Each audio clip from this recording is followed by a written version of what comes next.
I was around long before the original classic Game Room series, and edited the show in its prime.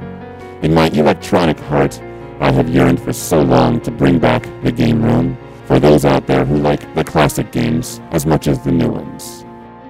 With the power of my broken break key, I'm going to review these new games the way they need to be reviewed, right alongside their elders. Games from the Atari 2600, 7800, Nintendo Entertainment System, and Sega Genesis. These new games today for the Xbox 360 and PlayStation 3 may have better graphics and multi-billion-dollar ad campaigns, but does that make them superior? Join with me in Classic Game Room 2.0, where we hold our beers up high and shout at the top of our lungs. Just because the graphics are better doesn't mean the game is better.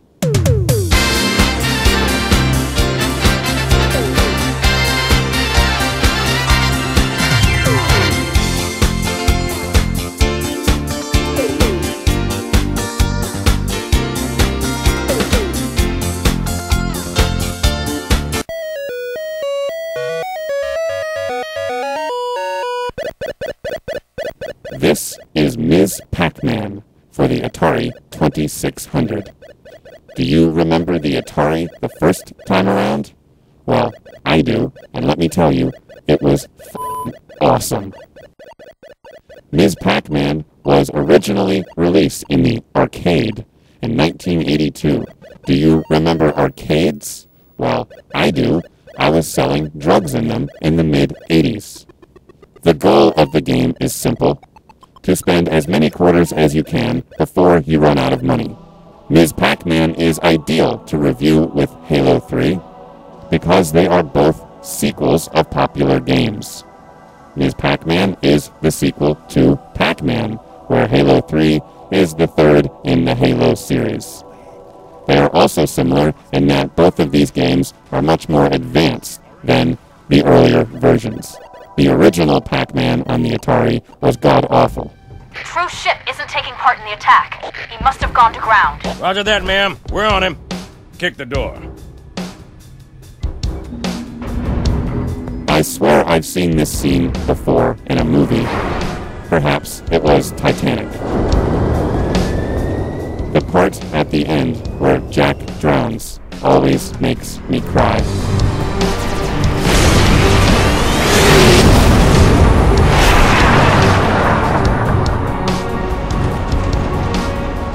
In Ms. Pac Man, you navigate the maze and collect power pellets, eat ghosts, and advance levels. In Halo 3, you blow up as much as possible and try not to get killed. Halo 3 is good in that it's very open and you can go about anywhere and shoot just about anything. Halo 3 has a variety of neat tanks and vehicles that you can drive around and crush things.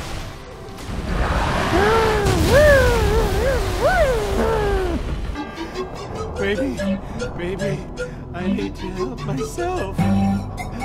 Baby.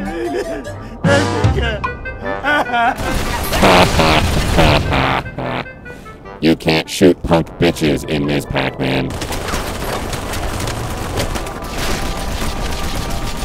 Well, in many ways, this is like comparing apples to oranges. They are both completely different games. Halo 3 is an excellent game. However, it is not the best first-person shooter ever made. Although Halo 3 has a single-player mode, the storyline is lacking and full of science fiction movie cliches. By the time you win the game, you don't give a shit anyway and just want to play Halo 3 online against your friends, which is the reason you buy Halo 3 in the first place.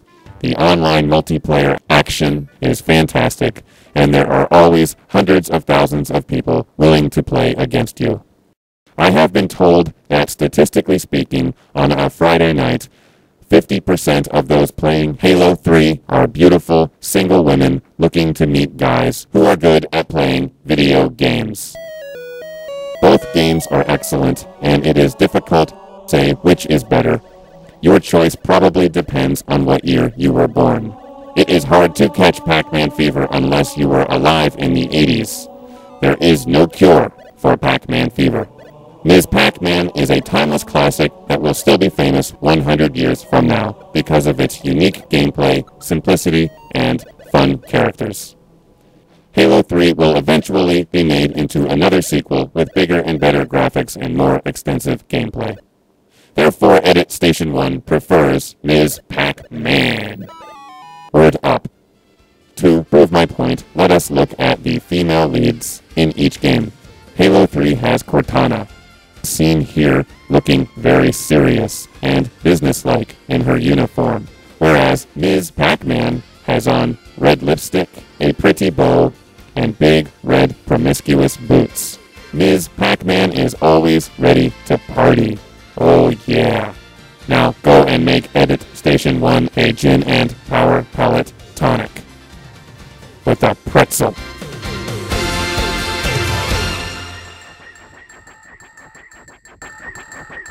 This is completely unacceptable.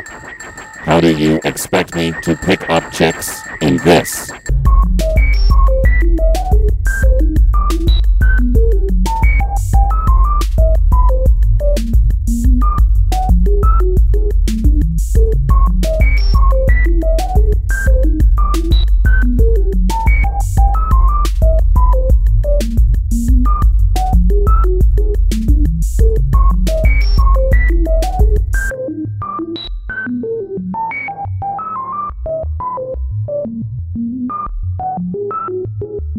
Enter the 2600 chambers of Game Room.